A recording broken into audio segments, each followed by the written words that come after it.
Well, good morning, everybody.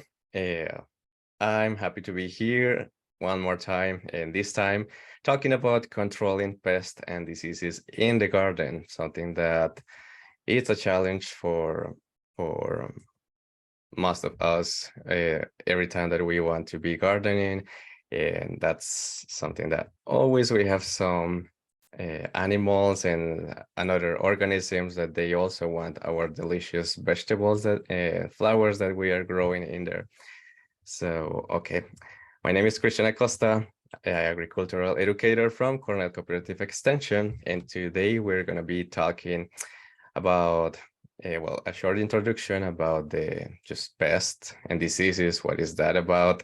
The IPM, prevention methods, techniques, organic and biological methods, and chemical control, and also some case studies. So stay focused until the end, because at the end you are the ones telling me like how to deal with some examples with some pests in the garden or some diseases.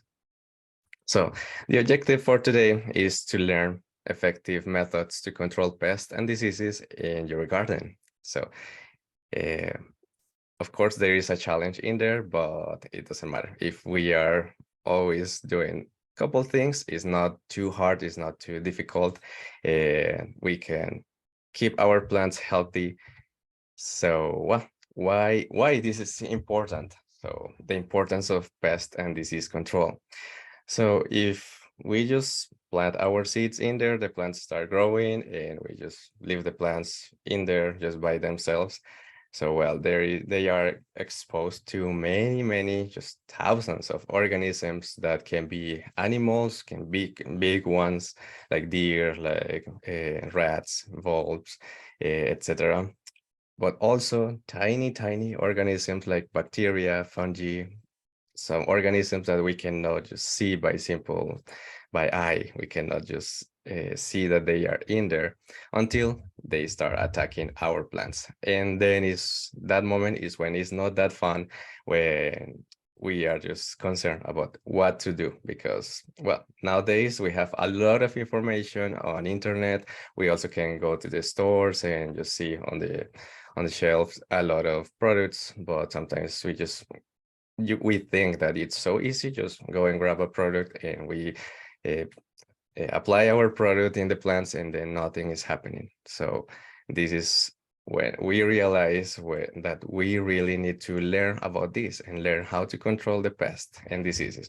And it's not that hard, so it doesn't matter if you're a new gardener or you have some experience with this. All of us, we can do it, and it's not that hard, and that's why we are here today learning about this. So of course, it's really important to protect our plants. Without that protection, our plants are exposed to many organisms, and they can affect the productivity of the plant. So of course, healthy plants, it's a healthy and productive plant, right?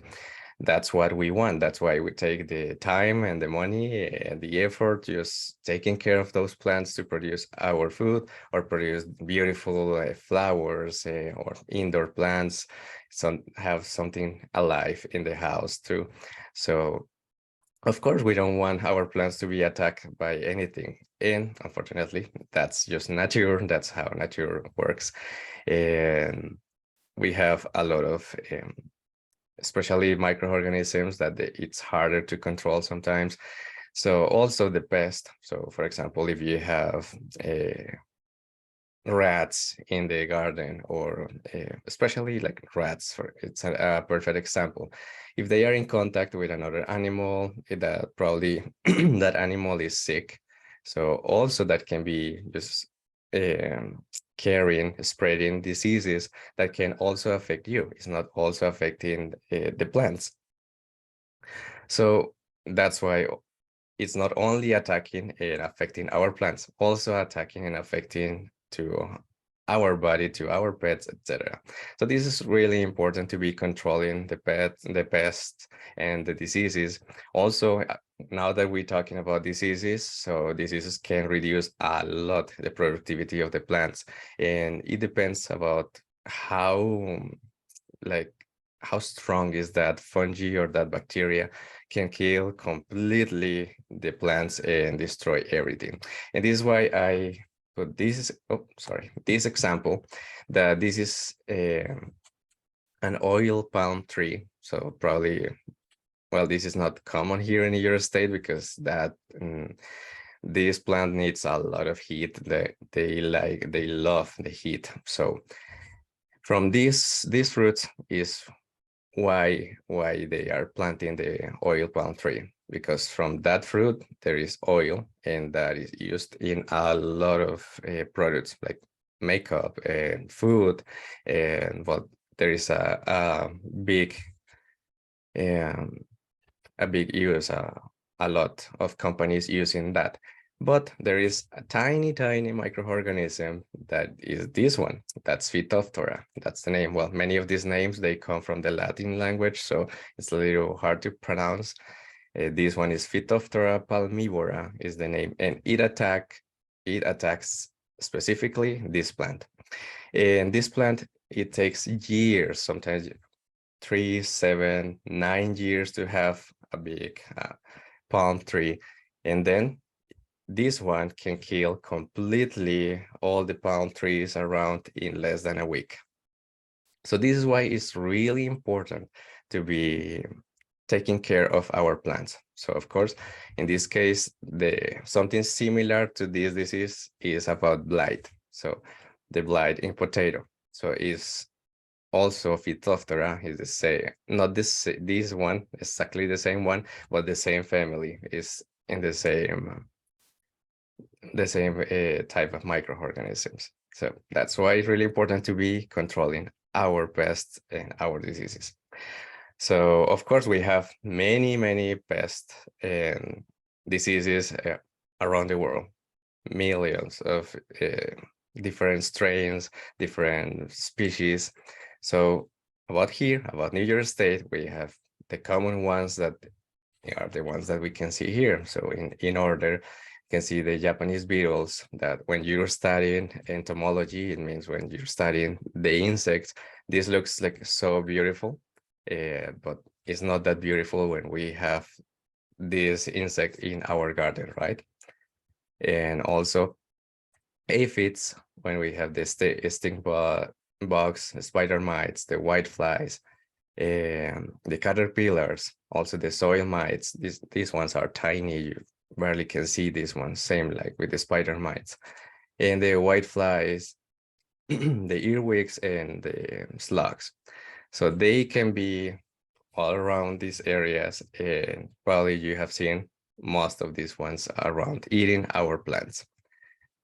Now about diseases in New York State. So we have these are the common diseases: angular leaf spot, the anthracnose in the cucurbits, so everything like the melon, watermelon, squash, cantaloupe.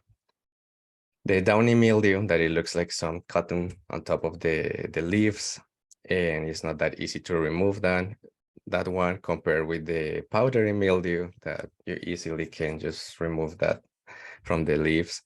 So also the gummy stem, this blight that it's common in like watermelon, cantaloupe, melon. So you can see this affection here, this infection here, and also the fusarium wilt, especially with tomatoes, potatoes. This the same family, eggplants, the same family of plants. It's highly affected by this one.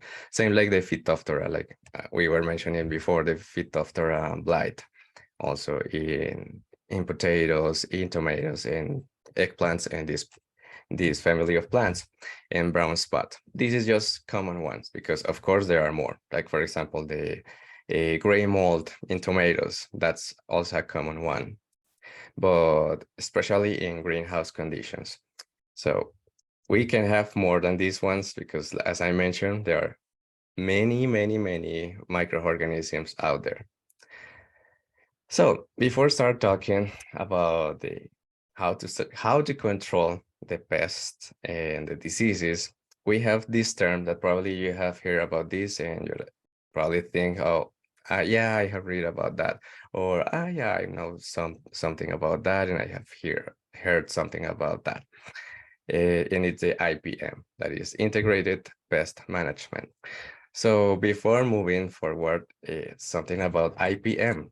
We see that is IPM and not IPDM, like Integrated Pest and Diseases Management, right? Why is that? So many years ago, many scientists, they consider different like pests, like something animal, like animals, and diseases just for the microorganisms. But then years later, more scientists, they say like, no, just a pest is considered just everything, like whatever that can be attacking an organism. So in this case is whatever that is affecting affecting the productivity of our plants and is affecting our plants, right? So it can be as a small organism like a microorganism, a fungi, a bacteria, something so tiny, or a deer that is eating your plants. So a big animal. So in general, it's whatever that is affecting your plants. So this is why the IPM, the Integrated Pest Management, is just studying the life, the environment, and all the interaction, and just in general the life of that culprit, that enemy, if we can call enemy in our garden, because there is not real like enemy, that's just nature. So they are coming here to eat some plants if they see that it's available. For an animal, there is not that perception that they have to pay for the food and work for it. So they just go around, and if it's available, they are gonna start eating your food. So this is why we start studying these animals or these microorganisms, because it's the best way to be controlling. So we have four main steps. That is the identification, that is the pest ID, what I was mentioning before. Just if you know what is in there in your garden, so it's way easier for you to be controlling that animal or that microorganism, right? And I will be mentioning examples about this later, like why is really important. Prevention, so cultural practices, preventive products, that is part of the prevention, of course. Monitoring, so being there in the garden, like I mentioned, is not just planting some seeds in there and then coming back a couple of weeks later, because that is not, in that way, we are not having a good amount of food growing in the garden, right? Or just beautiful plants if you're just planting something ornamental, some flowers, etc. And the last step is the control, when actually there is a lot of that it's an infestation of aphids, for example, or there is a disease already in the garden. So we need to take step and do something about that. So the number one most important is identification, like I was mentioning. So it's really important to know what is in there, what is in the garden, what is in your plant. It doesn't matter if it's indoors or outdoors, if it's just a small garden or a big field that you have with corn or any other crop. It's really important to know what is in there. So in general, not every insect or animal that you can see around your plants is a pest. And not every spot or every different color that you notice in your plants is a disease. So this is something to have in mind when we are doing the identification. It doesn't mean that if I have found an aphid in my tomato plant, just a couple of them, 2 or 3. So immediately I need to just make a mix with a lot of poison and a lot of products in there that also can poison and create something in your body, and go and spray all that because you just notice the presence of 2 aphids in a plant. So no. So keep that in mind. But yeah, it's really important to be identifying that. So how we can do that? So the number one, and if you want to be 100% sure what is in there, is laboratory identification. So you can grab a couple of those caterpillars or those aphids or that insect, that animal that can be, well, of course, when we are talking about insects or something small, we are not getting, for example, the rats or something bigger than that, because they cannot be identified in that way. So when we are talking about specifically diseases or pests, so some animal that you see in there and you don't know what is that about, you can send that to the laboratory. There are many laboratories around. They have some fee for that, of course.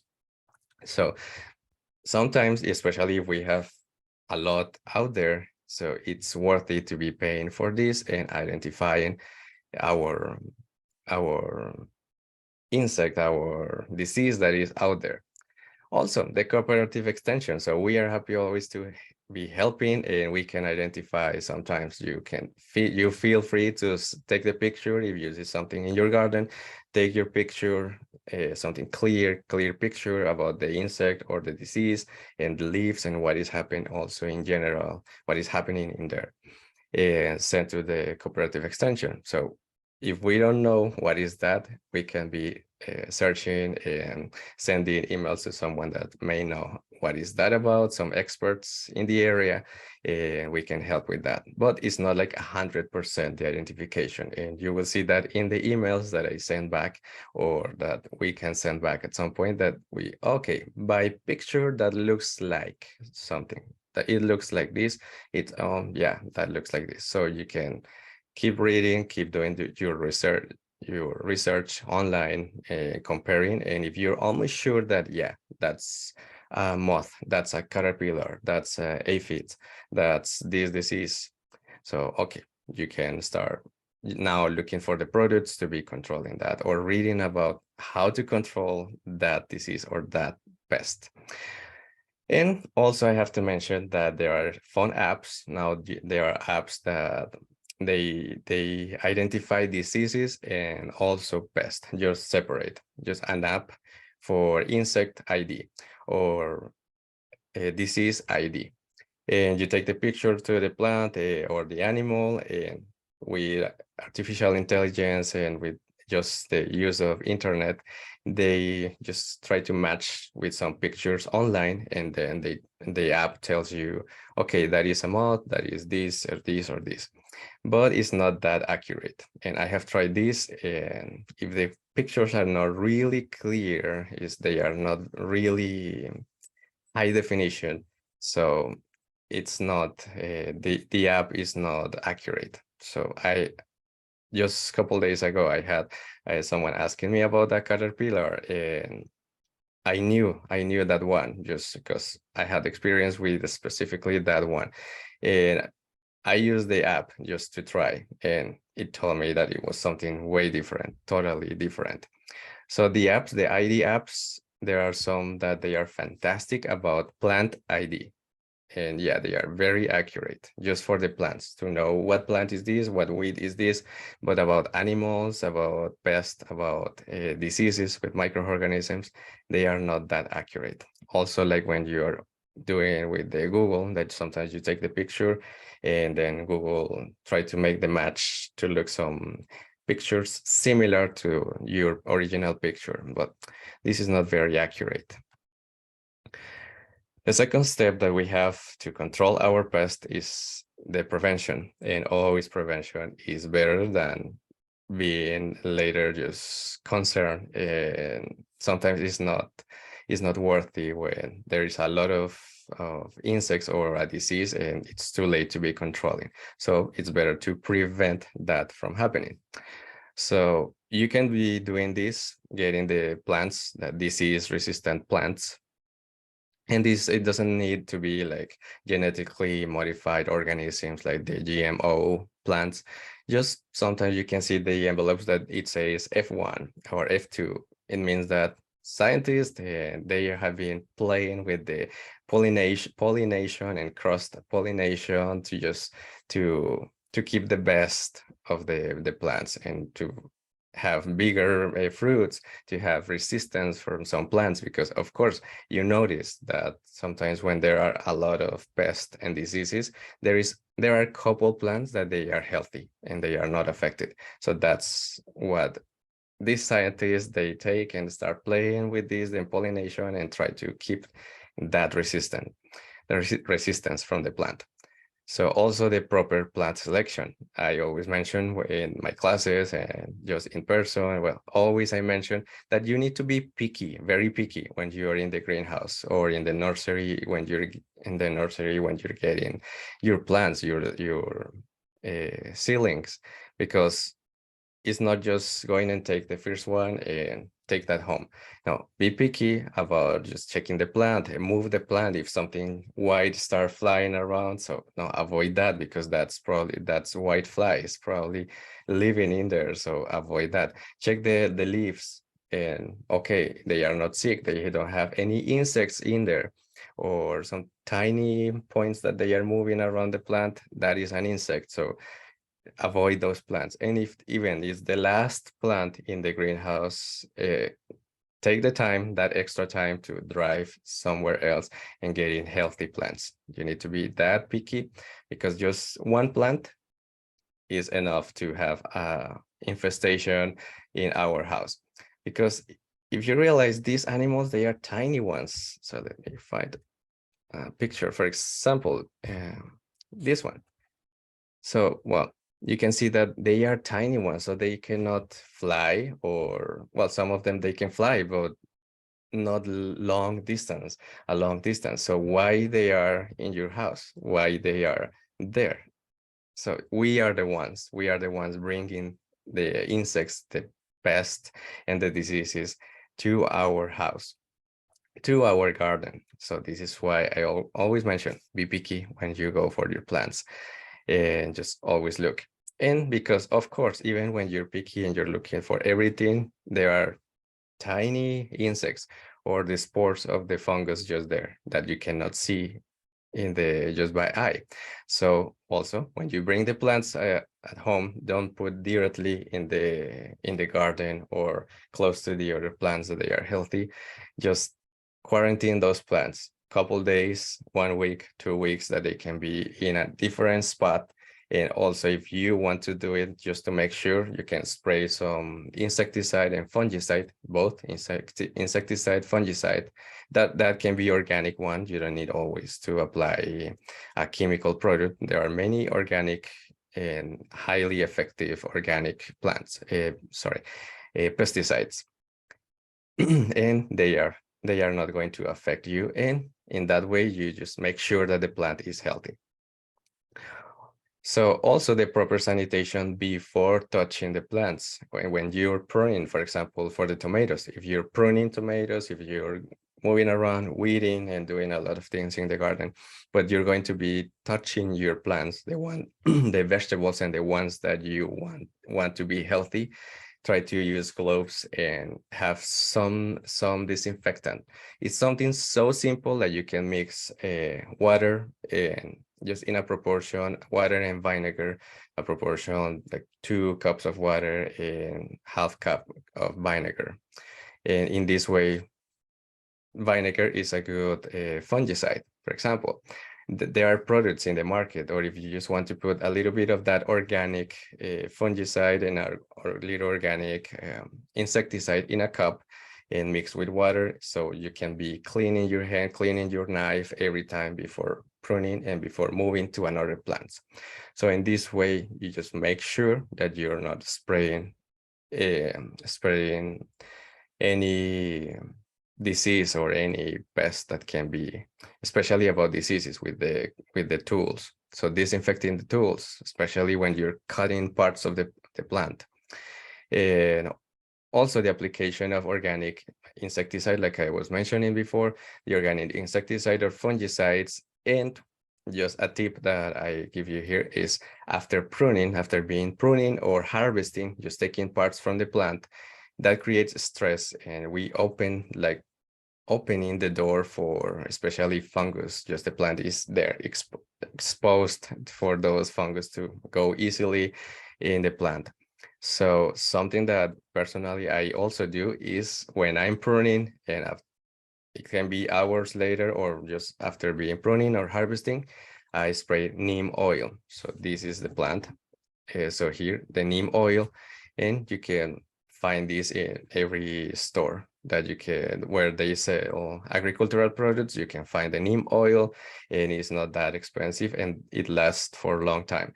Just make sure, because sometimes the labels, they don't mention that, yeah, you can mix with the water, but sometimes they don't mention that it's necessary to apply also a little bit of soap just to break the tension, the superficial tension of the water, and make sure, in that way you make sure that the product just goes all over the plant.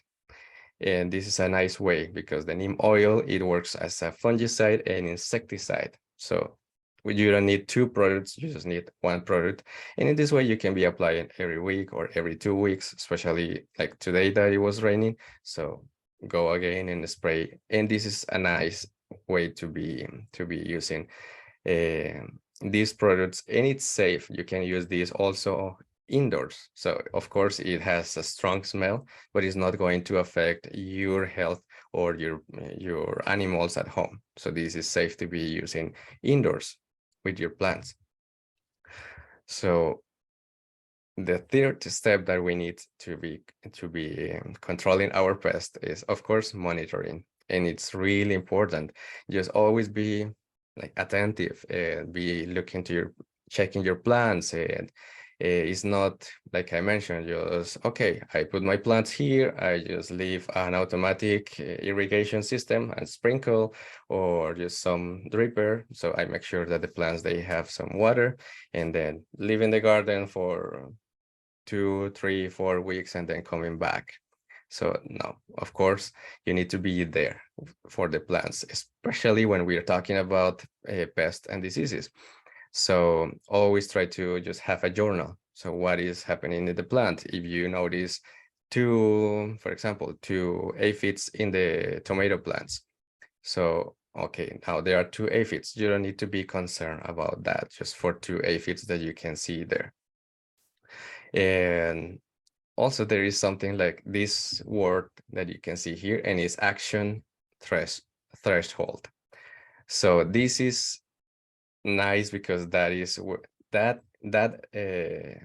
that level, that threshold, is what is going to tell you if you need to go to the store and apply something or not. So this is an example. The action threshold for aphids in tomatoes ranges from 50% or more of the leaves infested to 3 to 4 aphids per plant. So if you notice, for example, just 2 aphids, no, there is not, you don't need to be concerned about that. But if it's about, for example, 4 aphids, or even 50% of the plant, because especially they are like in the stem, and you see a lot of them, that you can see that about 50% or 40%, or they are just growing, and there are a lot of aphids in there. Yes, you need to go for and do something about that. You need to do that. Also, that works for every pest, especially insects. So this is for the insects, not for the diseases. So if you have Japanese beetles, for example, you can Google it about action threshold for Japanese beetles in tomatoes, in melon, in squash, and you're going to find this information. And this is so nice because you know if you need to be really concerned about that, or if it's just probably one insect that come here today and then keep flying to another area. So be always with that journal, and this is going to tell you, like, make the decision. Is necessary to apply or not, when to apply, and what is necessary to apply. Remember that it's all these steps together. So in this moment, you know that I'm going to put an example. You already know that it's a Japanese beetle because you were doing the number one step, that is the identification. You started with the prevention methods about applying the neem oil, for example. Okay, then you just start writing in your journal. There is this Japanese beetle. I applied neem oil this day, and I've been applying this. This works or it is not working. So in that way, okay, it's not working. Or I have something in the roots of the plants, and this is not improving, and I have applied an insecticide and it's not improving. So okay, maybe that is necessary to send to laboratory, because there is when we can be losing a lot of money with products, because the products, they are not that cheap. Sometimes they are cheap, but not always. So sometimes they can be really expensive. And this is something that happened years ago, when before I was started with Cornell, and I was just working by independent. So a farmer called me, and he hired me to identify something in his flowers. He had commercial flowers, so he was selling that, and he said, there is something, there is a fungus eating the roots of the plants and creating that infection in there. The plants are turning different colors, and they are not, so that's affecting the production, and that's creating that, of course, people, they are not buying those flowers. So I know that is a fungus, and I just want you to tell me what to apply. So I was like, okay. So even when it's like that, I went to step number one. The ID, identification. So I was like, okay, it looks like a fungus, because in the roots of the plant, it was something white, like cotton appearance. And I was like, okay. So I started just moving and trying to touch that and remove that, clean it with the water and trying to identify. When I saw one of these fungus that start moving from this place. So fungi, they don't walk. So like, that's not a fungus. And we sent that to the laboratory. So yeah, that was an insect living there in the roots of the plant, and eating the roots of the plant. So of course, yeah, the fact that it was eating the plant, of course, that was allowing some bacteria and fungi to be affecting the plant.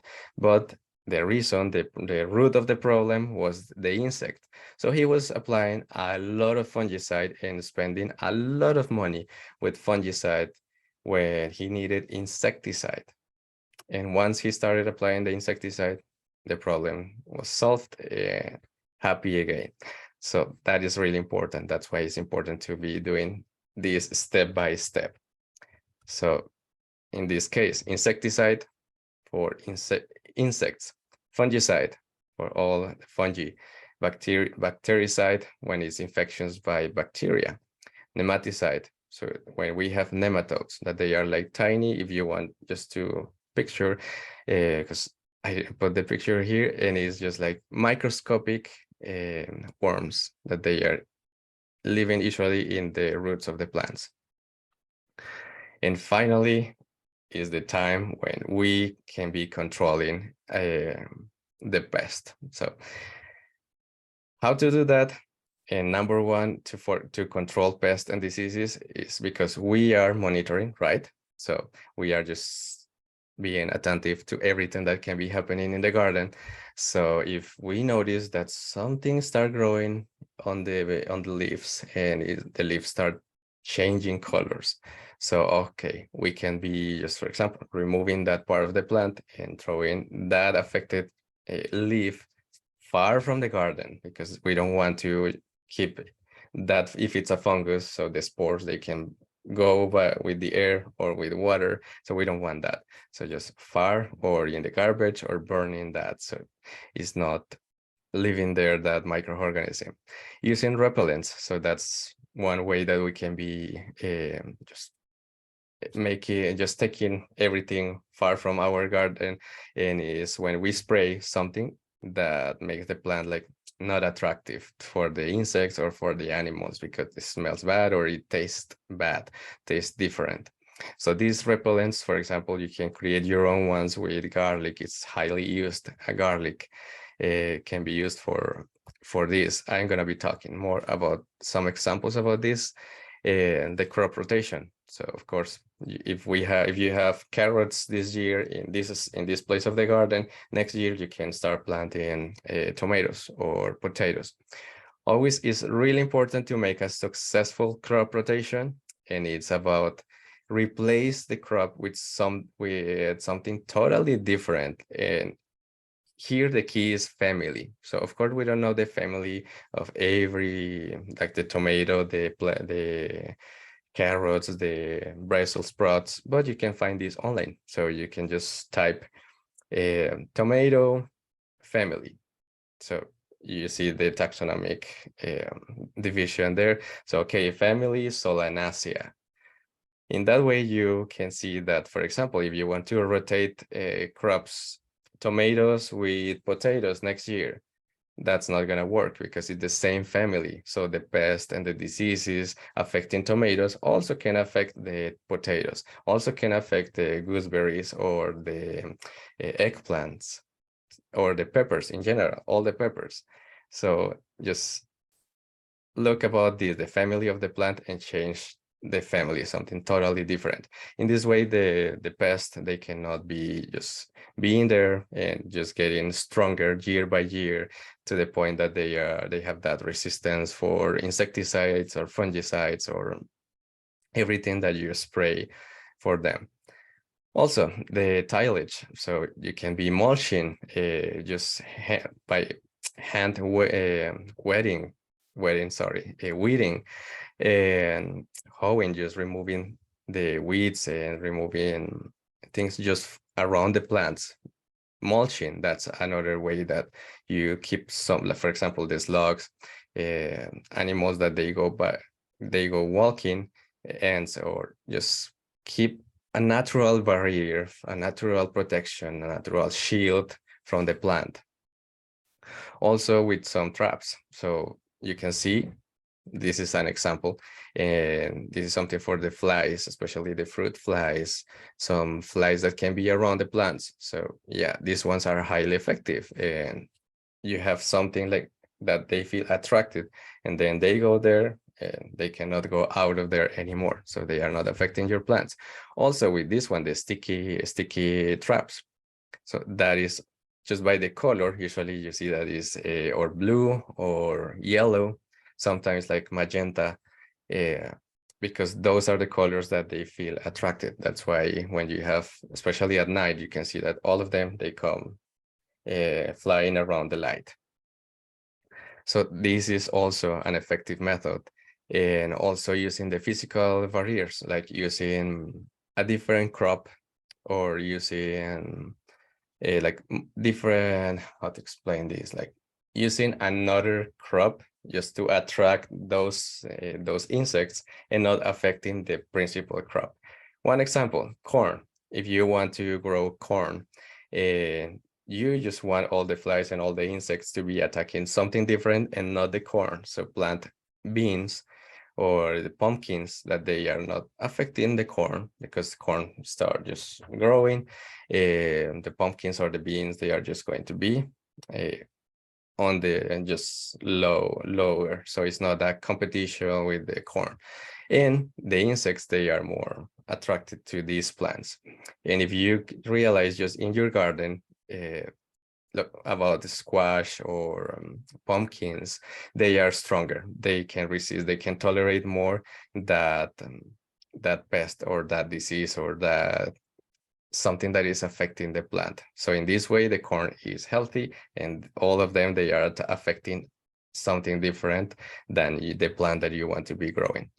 And for bigger animals, so the best strategy is putting a fence in there, just fence off. For the bigger animals, is just having that barrier, something that, for example, also for some insects like some grasshopper, some bigger insects, you can just something like this, just cover the plant. In this way, it's getting sun, is getting still, because of course the plant needs the sun, and not affecting that air, the air or the sun, and protecting the plants. So of course you can use the sunlight to just solarize, sanitize, solarize the soil using just the sun, just putting some plastic. Especially if probably you have seen in strawberry production, you see the plastic around all around the plants. So this especially for slugs that they love strawberries. So this is a way that it's not easy for them to be walking and reaching the plant.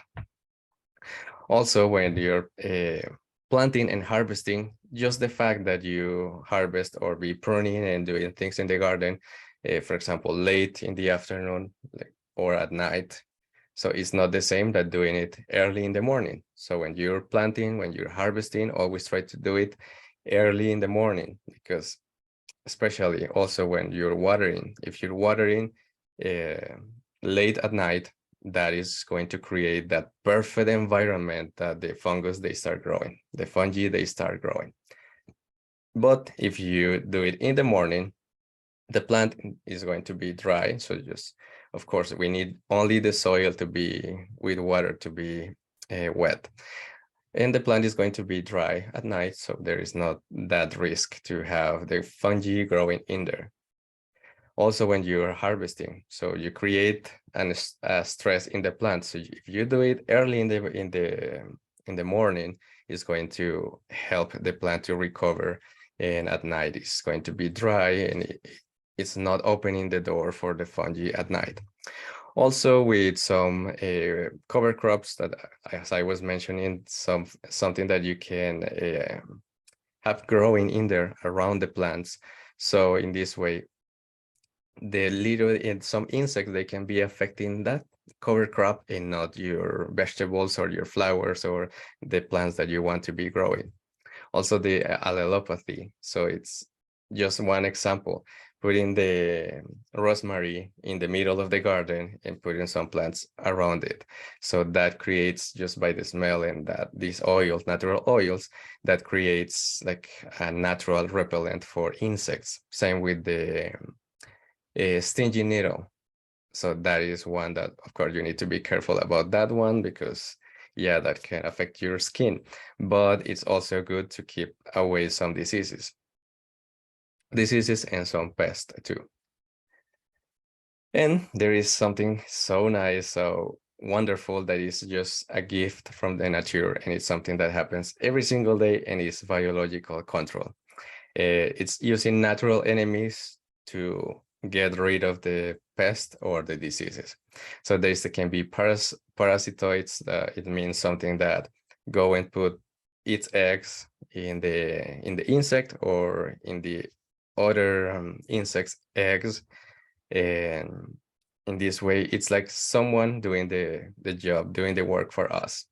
So a great one, and this is something that I want to mention here today, is the praying mantis. Praying mantis, they are wonderful because they are not selective only. For example, here we have this tiny wasp. This is Encarsia formosa. So this one affects the whitefly's eggs, but it's only for whiteflies. But if you are using praying mantis, they can go for a Japanese beetle, they can go for aphids, they can go for many insects around the garden. So they are wonderful, and you can order these ones online. This is the best part, that you can, or in some stores, if you're close to these stores, you can order these insects and just release those ones in the garden, and they are going to be eating a lot of the insects in the garden. They are not selective, so they can be controlling a lot of insects out there, and they don't represent like a really threat for the bees or some beneficial insects. So this is great. Also, the microorganisms, so using a fungi or a bacteria to kill an insect or even another fungi. So here we have an example for natural insecticides like Beauveria bassiana, Metarhizium. Those are fungi that they affect insects. So you don't have to be worried about that, because they are not going to affect your body or something like that. No, they are just going to attack only the insects. It's safe to be using with pets around, with humans, with more animals. So it's safe for you. And it's just going to attack the insect Also, the BT, probably you have seen this in the stores, BT, Bacillus thuringiensis, that's the name. That's a bacteria, and it's great for caterpillars, especially larvae caterpillars, because this is a bacteria and it's a you spray. So the caterpillars start eating that, and it creates just like a terrible food poisoning for them, and that kills the insect. So it's a great way to for example, Japanese beetles. This is not going to work for the adult when you see the adults, but if you spray that, the larvae, when they just start growing and the larvae, they are going to be poisoned by this. So that's a way to, you cannot kill the adult, but you're going to be killing the larva. And in this way, you reduce the population of Japanese beetles. That's something that you can be working with. And a fungicide, natural fungicide, is the trichoderma, that is a fungi that eats other fungi. So that is a natural enemy for fusarium, for another diseases in the garden. Only for diseases, it's not for insects. So it's a natural, you spray that, and it's like a natural shield for the plant. It's nice how this one works. And here there is just a short video about Aphidius erbi is the name of this insect, and just to show you how this works in the nature, and it happens every day, but it's hard to see just by simple eye. And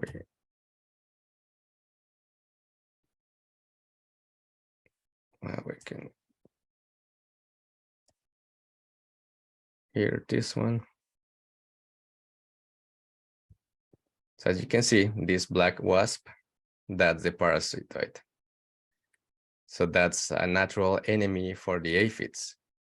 That is not actually going to eat the aphid, but is doing something even worse.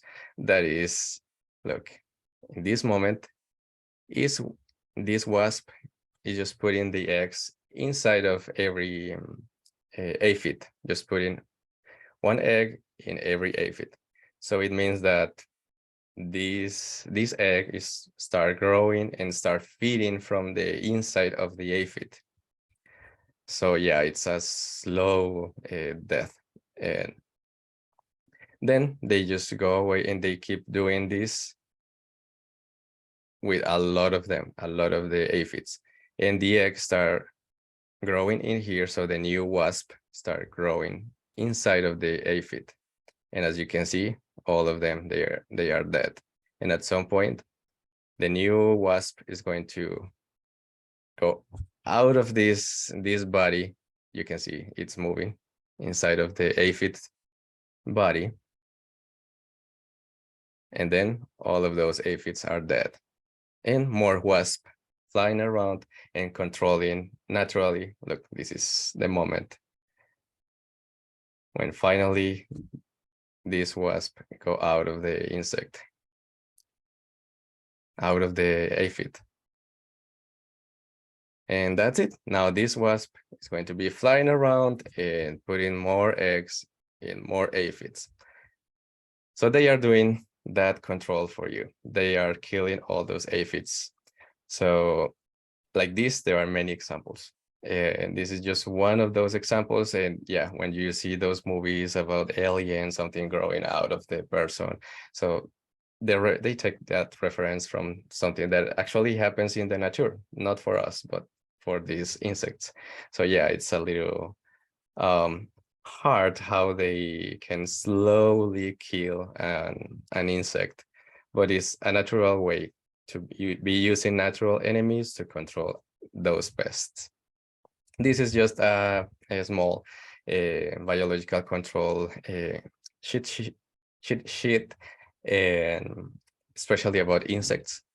So you can see here the target pest and the type of biocontrol, and here's some notes, and here the scientific name about what you can be using. For example, this video that was Aphidius, this is the one, Aphidius, to be controlling aphids. So that is something that you can take a screenshot to this one. also be reading about this. So there is a lot of information online, but of course, the fact that it's online, it doesn't mean that it's true.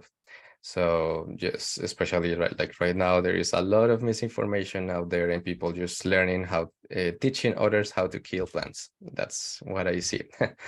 And I got one of these calls just 2 weeks ago about someone that he wanted to control bugs in now that we're going to be talking about organic control.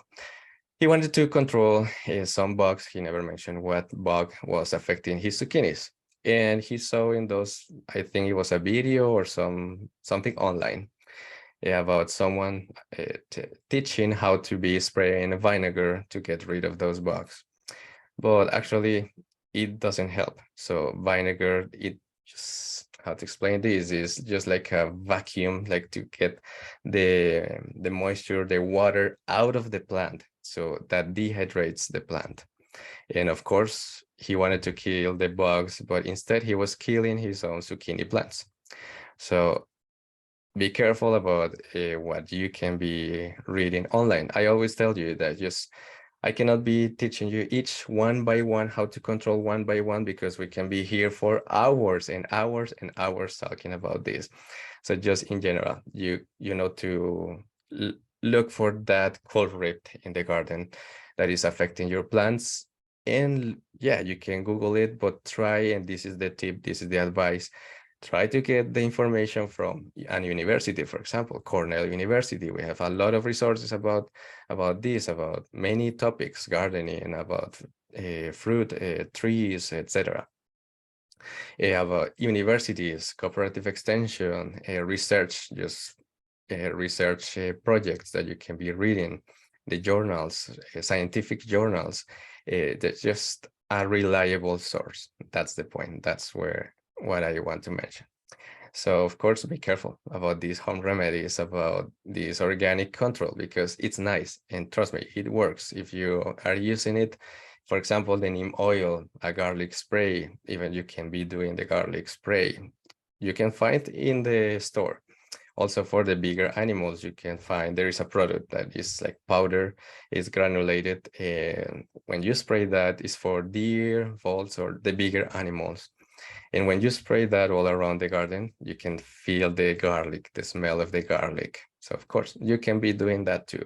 Just dehydrating garlic, processing, and putting all around your garden. There is also recipes about how to make your own home remedies. Here in your state is prohibited just to be spraying the home remedies, just because of this risk factor that if you put more of a product, or you just follow a recipe from TikTok or something, that, like the vinegar example, that you can be just killing your plants.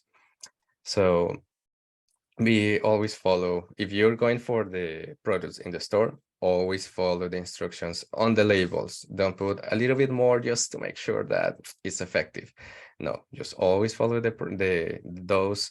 Or, oh no, that's expensive, I'm going to put just half of that. I want this product to last for a long time. So no, it's not going to work in that way. So always follow the instructions in the labels, read the labels. And if you're going to be following a recipe and doing it by yourself, same, just the amounts, and keep everything just step by step. Because of course we can be affecting our plants if we don't do it right.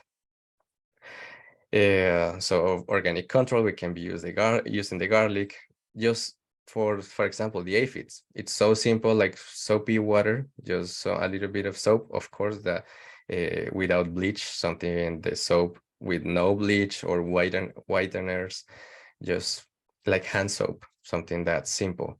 And this soapy water spraying around, and that can easily be controlling aphids. Just the rain, when it's a hard rain, that can be controlling aphids, because they cannot fly. Some of them can fly, but not most of them. So just water, and especially soapy water, in that way it breaks the tension of the water, the superficial tension of the water. That can work for the aphids. When we are talking about diseases, so it's really important to be spraying, for example, the neem oil, or just fungicide, from a chemical one, if you want to go for the chemical ones. Be spraying in a preventive method before the disease started, because especially for diseases, once you see the symptoms is when the fungus the fungus is already inside of the plant or just over the plant affecting the plants, so it's not going to be highly effective. For the insects, yeah, it's easier because they are out of the plant, so we can be controlling easier than the diseases. That's why it's always better prevention, being is in prevention. So this is like the last step. And now I'm gonna give you, so we have just a couple minutes.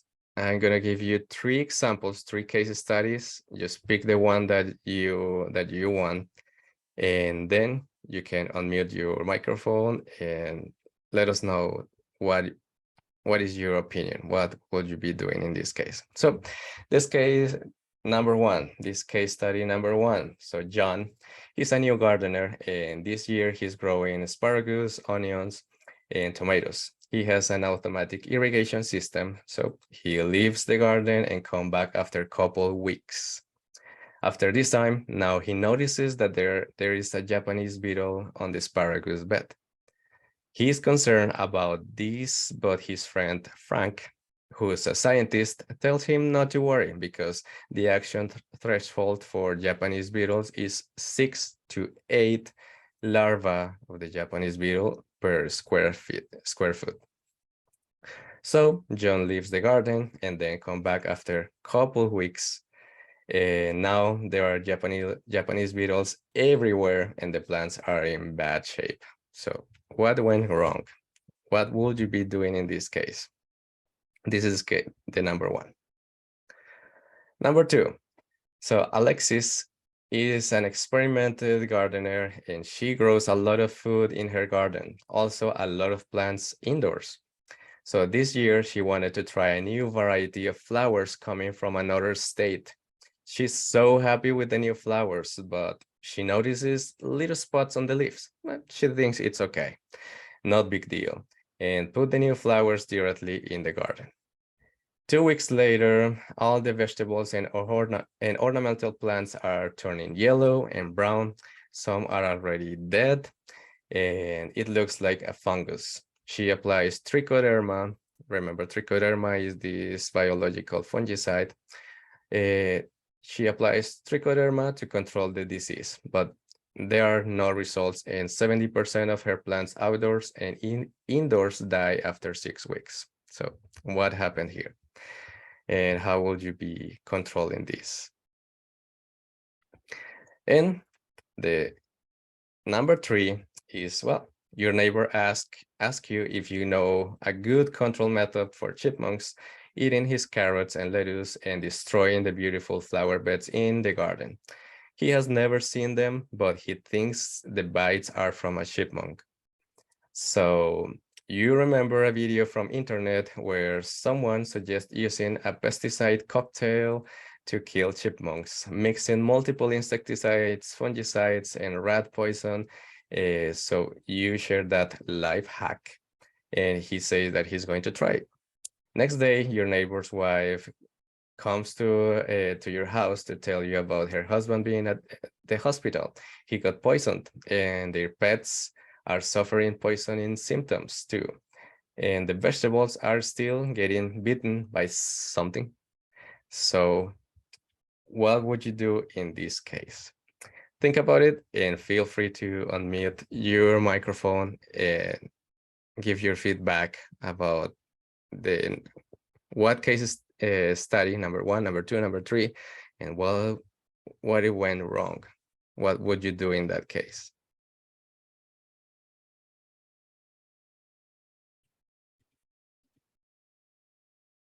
I wonder if you could read them again, Christian? Yes, of course.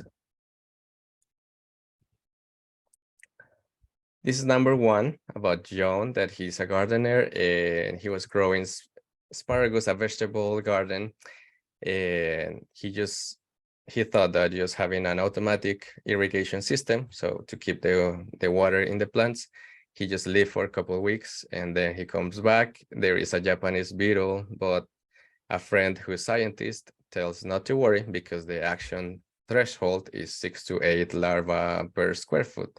So because it's just one, he just leave again for a couple of weeks, and when he comes back, there are Japanese beetles everywhere. So what went wrong with that one? This is the number 2.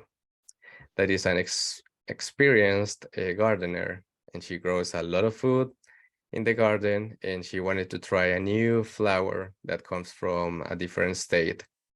And she just realized that the flowers, they have some spots on the leaves, and then she thinks that it's okay.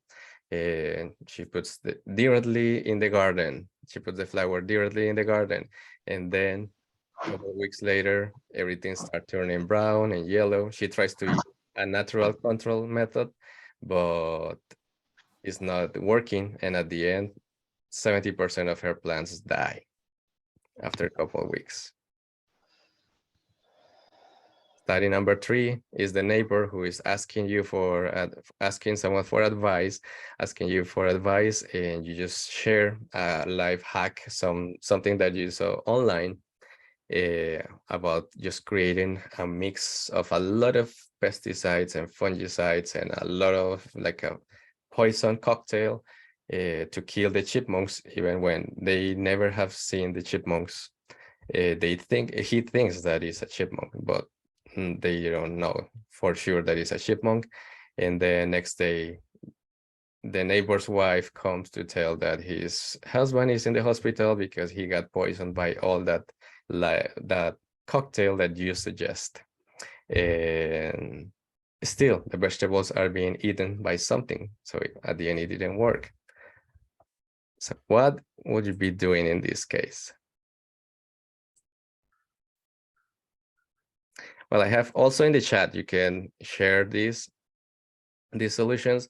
So here I have one. And here I have one that says, he didn't do anything to prevent the Japanese beetles. So in this case, it's the study number 1 about Japanese beetles. So this one, and this say, he didn't do anything to prevent the Japanese beetle, and now it's too late.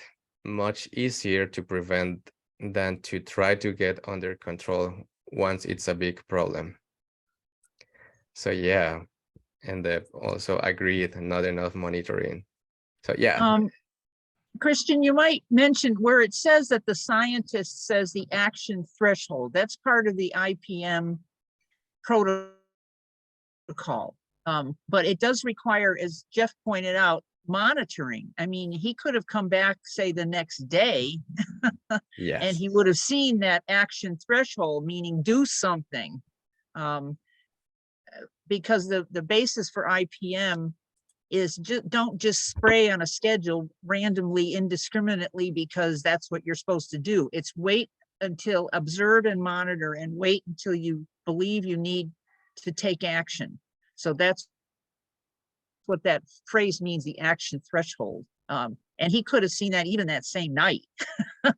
Yeah. Never mind, the next day or a couple of days later. But exactly. That's why I agreed with Jeff. Yeah, thank you so much. Exactly, you got it. And well, I'm glad that you got it, because yeah, monitoring, that's really important. He was just leaving the garden for a couple of weeks. So of course, when he realized that it was just one Japanese beetle, yeah, it's not necessary go and spray all the garden with the insecticide, but keep monitoring, because at some point that one Japanese it can fly away. Okay, not being a problem, but it can also stay in the garden and keep just reproducing a lot. That was what happened with this case study. So it was good about identifying the insect, but not good about monitoring and actually taking in mind the threshold and acting, just having some action for that. So when he comes back, it's too late.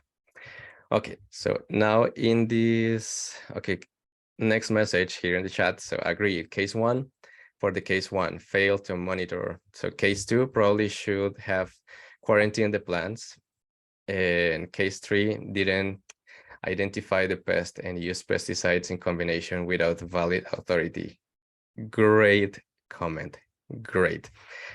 Because yes, we cannot just because we see a rat or a chipmunk, or even when we don't know what is in there, we cannot just create these cocktails. And this sounds like, oh, that is not true. It's just an example, but this happens a lot, especially in the commercial crops, where because of course you don't want to lose the money that you put in your crops, so it's creating these thick mixes just to spray, and it's killing everything and affecting even the animals and the workers, and yourself, you can be poisoned by that.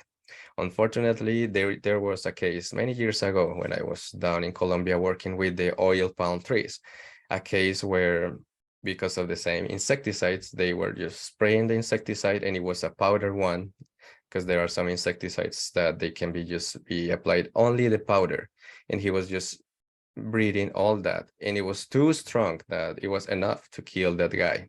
And yeah, unfortunately, he passed because of the insecticide. So Oh my take that, take God. that, take that in mind. So yeah, authority, a valid authority. Always follow the labels, follow the instructions, and protect yourself, especially for the ones, of course, with, for example, neem oil is not going to kill you, but for something that is chemical, that is hard, is just some chemical compound, is not natural, they are even more like dangerous. So take in mind the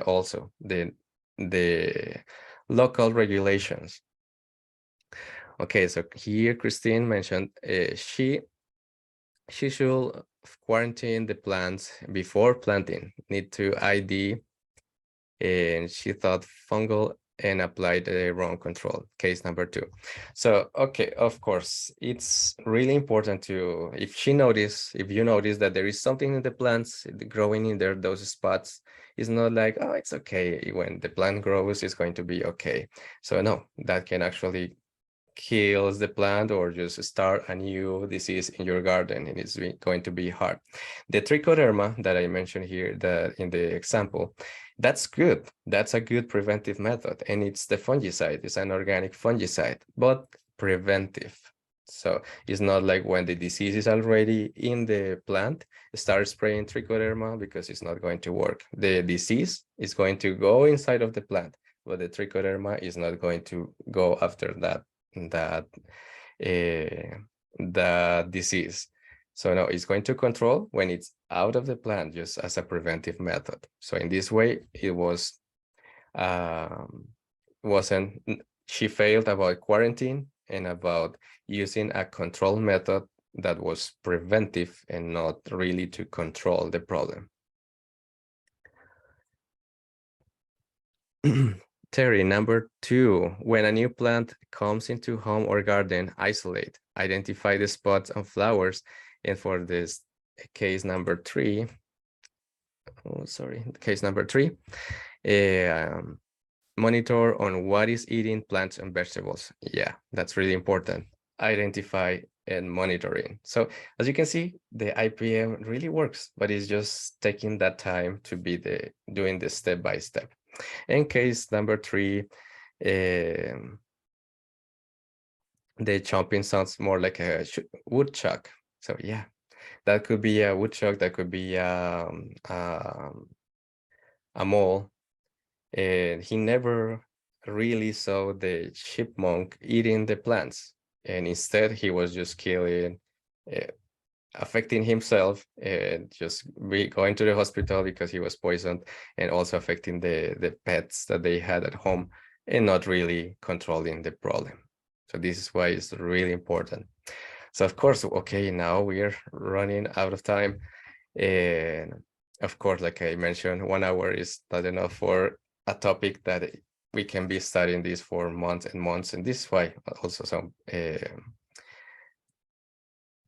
that's also why there are specifically about biological control, or just pest control, or just diseases, or just insects. There are people studying this for years and years and years, and this never stops. So of course, I hope that the information here today that can be helpful for you and helps a little bit to understand what do we need to be doing and really studying each case separate and having this awareness about the importance of be controlling the plants in the garden, identifying, monitoring, and using the right control method at the right time. Because, of course, there are many questions about this. And of course, in this moment, before moving to some questions that you can have right now, I want to mention if you want to become a Master Gardener volunteer, we are doing our training 2023-2024. In 2 months, we start enrollment in September, and the classes start in November of this year. So if you're interested, you can take the screenshot of this one or visit our website and fill out, express your interest here with this form, or just taking a picture of this QR code and you register to that form. It's not official registration. It's just to express your interest to become a Master Gardener, being a volunteer. This is a way to be volunteering around and learning about gardening and helping the community with their problems in the garden, also teaching different topics and doing clinics, events, workshops, and many things that our volunteers always are doing around for the community, and we appreciate that. And if you want to be a Master Gardener, feel free to reach out at any time. Okay, so questions that we have right now, because I know that now we are 11 minutes after just the hour. So if there's any question, you can unmute and ask right now. If not, don't worry. You can send, like I mentioned in the presentation, if you have some problems with the pest diseases, you can take the picture, or feel free to send an email and include the pictures. This is my email. And as I mentioned, if I don't know the answer, there are many professionals in Cornell University and Cornell Cooperative Extension that always can be helping, and we are always happy to help. And whatever you need from us, anything you need from us, we are happy to help anytime. And for more topics, suggestions for new classes, etc., feel free to send an email at any time, and I come back to you as soon as possible. This is the information. You always can reach out in our website too. Thank you so much for being here. I hope that you enjoyed this. I know it's a ton of information that I just try to put in an hour, and even you can see that it's more than an hour because it's hard to explain all this, but I hope that just the general ones can be helpful for your gardens and you keep growing beautiful and healthy gardens. That's the most important thing. So have a wonderful weekend. Enjoy this weekend, and I will see you in the next class. Thank you so much, Christian. You're welcome. Have a wonderful weekend. See you soon.